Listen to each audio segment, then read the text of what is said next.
Bayangin, seorang pejuang hak asasi manusia dibunuh di pesawat. Ini bukan sekedar kasus kriminal. Ini adalah cermin seberapa serius sih negara kita dalam menegakkan hukum. Dan lebih dari itu, seberapa mahal harga keberanian yang harus dibayar. Halo, aku Fauzia Rianti. Hari ini kita akan bahas kasus Munir Said Thalib. Munir bukan sekedar aktivis, tapi simbol keberanian di negeri yang kadang takut sama kebenaran. Munir lahir di Malang, 8 Desember 1965. Dari kuliah di Brawijaya aja udah kelihatan orangnya nggak bisa diam kalau lihat ketidakadilan. Suara dia lantang, tapi tulus. Tahun 1996, dia bikin organisasi namanya Kontras buat bantu orang-orang yang hilang dan jadi korban kekerasan negara. Bayangin aja, tahun segitu dia udah berani buka suara soal penculikan aktivis yang dilakukan aparat.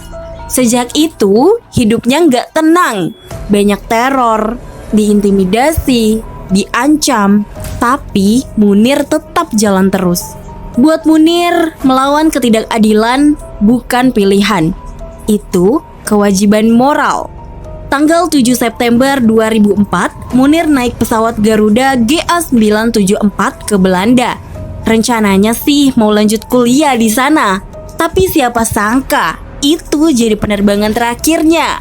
Setelah transit di Singapura, dia mulai mual, muntah, badannya lemas banget.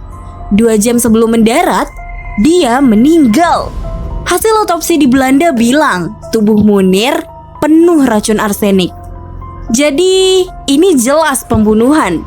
Nama yang pertama muncul adalah Polikarpus Budihari Prianto, pilot Garuda yang waktu itu lagi cuti. Dia divonis 14 tahun penjara. Tapi publik gak percaya, ini berhenti di dia aja. Polikarpus intens berkomunikasi dengan Muhdi Purwopranjono, ex-Danjen Kopassus dan Deputi BIN, Badan Intelijen Negara. Muhdi sempat disidang, tapi akhirnya dibebaskan. Dan dari situ banyak orang sadar kalau hukum di negara ini bisa diatur dan kebenaran bisa dikubur, asal pelakunya punya kuasa. Untungnya masyarakat gak tinggal diam. Kontras terus bergerak dan lahirlah KASUM, Komite Aksi Solidaritas untuk Munir. Mereka terus menuntut keadilan, terus ngingetin publik bahwa kasus Munir bukan cuma pembunuhan. Ini extraordinary crime, kejahatan luar biasa yang melibatkan institusi negara. Sayangnya langkah mereka selalu terbentur. Komnas HAM bilang ini belum cukup bukti. DPR juga minta ditunda dan seolah ada tangan tak terlihat yang sengaja mengubur kasus ini. Tapi perjuangan gak berhenti di sini.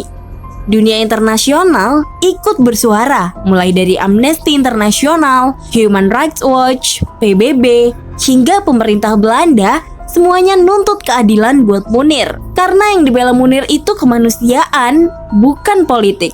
Kalau dipikir-pikir, kasus Munir ini bukan cuma tentang satu orang, tapi tentang seberapa serius kita menghargai demokrasi dan nyawa manusia. Kalau seorang pejuang HAM aja bisa dibunuh dan gak ada keadilan, apa jaminan aktivis lain bakal aman? 2 dekade lebih, tapi tuntutan keadilan gak boleh padam. Ngomongin Munir artinya berani membuka wajah asli kekuasaan. Semoga suatu hari nanti Dalang sebenarnya beneran diadili. Demi Munir, demi para pejuang HAM, demi masa depan demokrasi Indonesia. Terima kasih sudah mendengarkan. Jangan lupa tetap kritis, peduli, dan berani bersuara. Karena keberanian kita adalah kekuatan untuk membongkar kebusukan kekuasaan.